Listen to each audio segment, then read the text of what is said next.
Hi friends, ಎಲ್ಲರಿಗೂ ನಮಸ್ಕಾರ. Welcome to Aishwarya lunch box. ನಾನಿವತ್ತು ನಿಮಗೆ ಸಿಂಪಲ್ಲಾಗಿ ವೆಜ್ ರೈಸ್ ಮಾಡೋದು ಹೇಗೆ ಅಂತ ತೋರಿಸ್ತೀನಿ. ರೈಸ್ ಒಂದು ರೆಡಿ ಇದ್ದರೆ ಸಾಕು, ಈ ವೆಜ್ ರೈಸ್ನ ಒಂದು 15 ಮಿನಿಟ್ಸಲ್ಲೆಲ್ಲ ರೆಡಿ ಮಾಡ್ಕೋಬೋದು. ಹಾಗಿದ್ರೆ ಈ ವೆಜ್ ರೈಸ್ನ ಯಾವ ಥರ ಪ್ರಿಪೇರ್ ಮಾಡೋದು ಅಂತ ನೋಡೋಣ. ಪಾತ್ರೆನ ಬಿಸಿ ಮಾಡಿಕೊಂಡು 5-6 ಟೇಬಲ್ ಸ್ಪೂನ್ ಅಡುಗೆ ಎಣ್ಣೆ ಹಾಕ್ಕೊತಾ ಇದ್ದೀನಿ. ಎಣ್ಣೆ ಬಿಸಿ ಆದಮೇಲೆ 4 ಬೆಳ್ಳುಳ್ಳಿನ ಕಟ್ ಮಾಡಿ ಹಾಕ್ಕೊತಾ ಇದ್ದೀನಿ. ಹಾಗೆ 4 ಹಸಿರು ಮೆಣಸಿನ್ಕಾಯಿನ ಕಟ್ ಮಾಡಿ ಹಾಕ್ಕೊಂಡು ಎಣ್ಣೆಯಲ್ಲಿ ಫ್ರೈ ಮಾಡ್ಕೋಬೇಕು. ಇದು ಫ್ರೈ ಆದಮೇಲೆ ಒಂದು ಈರುಳ್ಳಿನ ಕಟ್ ಮಾಡಿ ಹಾಕ್ಕೊತಾ ಇದ್ದೀನಿ. ಈರುಳ್ಳಿ ಸ್ವಲ್ಪ ಕಲರ್ ಚೇಂಜ್ ಆಗೋವರೆಗೂ ಫ್ರೈ ಮಾಡ್ಕೋಬೇಕು. ನೋಡಿ, ಇಷ್ಟು ಫ್ರೈ ಆಗಿದೆ. ಇದಕ್ಕೆ ಬೀನ್ಸ್ ಹಾಕ್ಕೊತಾ ಇದ್ದೀನಿ.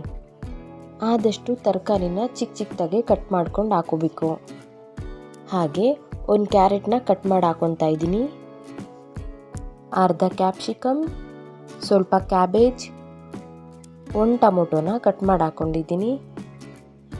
ಇಷ್ಟನ್ನು ಆ್ಯಡ್ ಮಾಡ್ಕೊಂಡಿದ್ದಾದಮೇಲೆ ರುಚಿಗೆ ತಕ್ಕಷ್ಟು ಉಪ್ಪು ಆ್ಯಡ್ ಮಾಡಿಕೊಂಡು ಮಿಕ್ಸ್ ಮಾಡ್ಕೋಬೇಕು. ನಿಮ್ಮ ಹತ್ರ ಏನಾದರೂ ಹಸಿ ಬಟಾಣಿ ಇದ್ದರೆ ಅದನ್ನು ಹಾಕೋಬೋದು. ಮೀಡಿಯಮ್ ಫ್ಲೇಮಲ್ಲಿ 1-2-3 ನಿಮಿಷ ಬೇಯಿಸ್ಕೋಬೇಕು ತರಕಾರಿನ.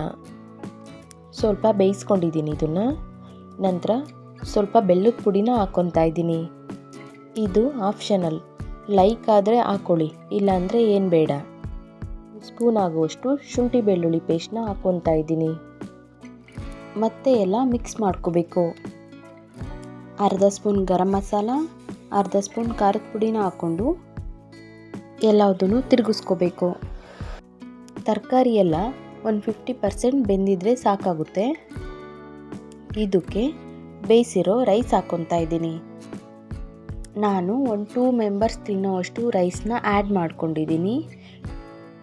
ನೀವು ಬೇಕಂದರೆ ಸೇಮ್ ಇಂಗ್ರೀಡಿಯೆಂಟ್ನ ಜಾಸ್ತಿ ಹಾಕ್ಕೊಂಡು ಜಾಸ್ತಿ ಕೂಡ ರೆಡಿ ಮಾಡ್ಕೋಬೋದು. ನೋಡಿ, ರೈಸ್ನೆಲ್ಲ ಈ ಥರ ಮಿಕ್ಸ್ ಮಾಡ್ಕೊಂಡಿದ್ದೀನಿ. ಇದಕ್ಕೆ ಸ್ವಲ್ಪ ಕೊತ್ತಂಬರಿ ಸೊಪ್ಪು ಹಾಕಿ ಬಾಡಿಸ್ಕೋಬೇಕು. ಈ ಟೈಮಲ್ಲಿ ಟೇಸ್ಟ್ ಮಾಡಿ ಉಪ್ಪು ಖಾರ ಏನಾದರೂ ಶಾರ್ಟೇಜ್ ಅನಿಸಿದ್ರೆ ಆ್ಯಡ್ ಮಾಡಿಕೊಂಡು ಮಿಕ್ಸ್ ಮಾಡ್ಕೋಬೋದು. ನೋಡಿ, ಫೈನಲಾಗಿ ಈ ಥರ ವೆಜ್ ರೈಸ್ ರೆಡಿಯಾಗಿರುತ್ತೆ. ಎಕ್ಸ್ಟ್ರಾ ರೈಸ್ ಏನಾದರೂ ಉಳಿದಿದ್ದಾಗ ಈ ಥರದ್ದೊಂದು ಡಿಫ್ರೆಂಟ್ ರೆಸಿಪಿನ ಟ್ರೈ ಮಾಡ್ಕೋಬೋದು. ಹಾಗಿದ್ರೆ ಈ ವೆಜ್ ರೈಸ್ನ ನಿಮ್ಮ ಮನೇಲೂ ಟ್ರೈ ಮಾಡಿ ಟೇಸ್ಟ್ ಮಾಡಿ.